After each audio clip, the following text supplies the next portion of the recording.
Time UFC heavyweight champion Cain Velasquez, who was sentenced to 5 years in prison on Monday for a shooting in February of 2022. Velasquez previously pleaded no contest to an 11-mile, 10-minute high-speed chase where he went after Harry Goularte, the man accused of molesting Velasquez's 4-year-old son at the time while at daycare. Goularte's stepfather was shot during all of that, but did survive. Just some few hours ago, the former UFC champion Cain Velasquez has been sentenced to 5 years in prison for the attempted murder of a man accused of molesting his relative during an emotionally charged Monday hearing in court. Now, the man who was the victim of this crime, or one of the victims, is a man called Harry Goularte. And he is in the thick of things because he is a victim in this case, but he is a culprit in the general scheme of things, and people are not happy with him. Now, Cain Velasquez, who is just 42 years old, pleaded guilty to attempted murder, felony assault charges, and other related gun charges. Now, just to backtrack a bit, in case you are not familiar with the case, Cain Velasquez is a very honorable man. He's a 2-time UFC World Heavyweight Champion. So I'm sure you'll be wondering, why is this guy in this jam? Well, this case and this sentence is coming from an incident that started in 2022, where this Goularte guy is charged as the main suspect in the molestation of a young boy that is alleged to be a relative of Cain Velasquez. And this guy was actually, per reports out there, the DA prosecutors had actually recommended that this guy should be held without bail. But then it turns out that he was released with no bail, but then on a form of supervision by the judge. That is the reports that is out there. And upon his release, he was supposed to pick up an ankle monitor. And it was at this time that Cain Velasquez, the UFC heavyweight champion, saw Mr. Goularte driving off, and it just set Cain Velasquez off. This is one of the cases where I describe it as when emotions meet the law. Because some people are hailing Cain Velasquez as a hero based on what he would do after he saw Goularte. And this was exactly what he did. When Cain saw Goularte get into a vehicle with 2 other people, guess what Cain Velasquez did? He also got into his vehicle and he started chasing them. That is the footage you saw at the beginning of this episode. And Cain Velasquez chased them through and through. It was a high-speed chase in broad daylight in Northern California, where at a point in that chase, Cain Velasquez would fire a handgun at the vehicle of Goularte. Unfortunately, however, Cain Velasquez did not hit the intended person he was firing at, that is Goularte, but in the process, he actually hit the stepfather of Goularte twice, although fortunately, it wasn't a fatal shot. So, when this case came out, people were split. Some people were saying that no matter what it is the law. No matter what emotion you are feeling, you submit to the law and you let the law take its due course, which I agree. But then there are others who are also talking about the fact that at a certain point in time, per the facts of certain things that have happened and per who the victim is, in this case, a little boy, sometimes some people will not wait for the law. Sometimes it's too difficult to expect that the loved ones of such a small, defenseless and vulnerable victim would sit by and let cases drag for 3 or 4 years waiting for a justice that may sometimes not even come. And that is when some people in the society begin to hail the actions of Cain Velasquez as heroic, because they felt that as he stood, he had to step up and protect his family. And what he did is seen in the context of that action as he was protecting his family.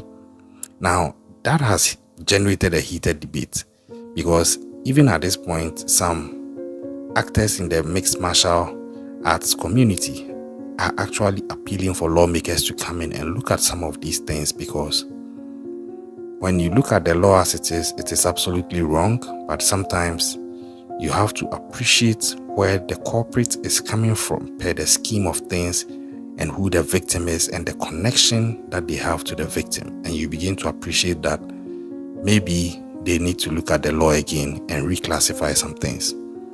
As it stands now, Mr. Goularte, the stepfather who was shot, is alive, but then it still didn't absolve Cain of what he did, because shooting into the vehicle was wrong, and being the stand-up guy that Cain Velasquez is, he has owned up to his mistakes in court, because he actually admitted that he acknowledges that it was wrong of him to take the case into his own hands and try to administer justice his own way.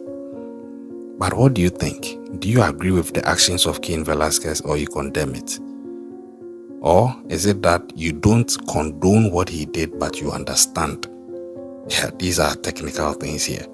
Let me know what you think in the comment section, because some people are actually of the view that with Cain Velasquez being sentenced to 5 years and Goularte still awaiting trial for the charges of felony child molestation, it seems like the wrong man is rather in jail, and they are expecting it should have been the other way round.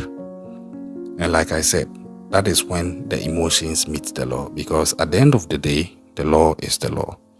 But it looks like Cain Velasquez was fortunate, because the district attorney's office had actually recommended that Cain Velasquez be sentenced to 30 years in prison after they accused him of trying to murder all the 3 people inside the truck. And that could have been a heavy thing, because he's actually 42. So if he's doing 30 years, he will come out at the age of 72. And that would have been a heavy thing. But then the judge, called Arthur Bocanegra, described Cain Velasquez's case as unique and that it could not be considered in a vacuum. So they sentenced him for 5 years, but then the 5-year sentence includes credit for the time he has already served. So per this, Cain Velasquez will likely spend just about a year in prison, because he has spent close to about 3 years already since this case started in 2022. Now, all 3 of the people who were in the truck at the time of the shooting actually came to the sentencing hearing and they spoke. But then Cain Velasquez's wife and daughter also came and they spoke. Now, according to reports, the judge actually had tears in his eyes as at the time that he was passing sentence on Cain Velasquez, because he actually is quoted as saying that keeping a son from his father was the worst punishment. And I understand what he means.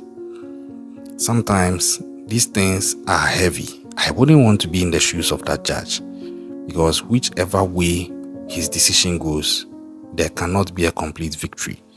In the eyes of the public, they wish Cain Velasquez wouldn't have even been sentenced. But if the judge passes such a sentence or holds such a verdict, then it means that he has carried or miscarried justice, let me put it that way.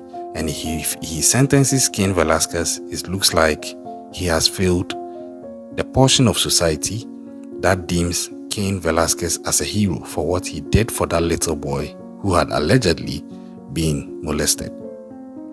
So it was a difficult situation for any judge and any person for that matter to be in. But guess what? The mom of the victim, in this case, who is actually also a suspect in the molestation, Goularte, his mom is saying that they are very disappointed that Cain Velasquez actually got just 5 years. But then, Cain Velasquez's attorney is also indicating that it was a bittersweet situation and that they will take it as it is. So that is what has happened. But I'll add my 2 cents. I've already added bits of it. But then I'm going to sum it up because I've already said this is where I always talk about emotions meeting the law. Cain Velasquez was literally enraged by what this person had done to the kid. Imagine that kid is your relative, a man as you are, or even a woman, but you have emotional ties to this kid. And you look at this kid going through what has happened. And per the reports, it's been alleged the molestation happened repeatedly. So you look at the facts of these things and you see the culprit walking around. I think that it demands a lot of emotional intelligence and self-control not to cross the line that Cain Velasquez crossed. And I'm always talking about this in my current videos, that it's something that we need to start learning. Because sometimes, if you allow certain things to trigger you beyond a certain point, although you may be trying to pursue an honorable cause, you may end up still at the wrong side of the law. Imagine how ironic and technically disappointing it would be if Mr. Goularte, the suspected molester, actually beats his case in June of 2025 and ends up being a free man, and Cain Velasquez is actually in jail. Yeah.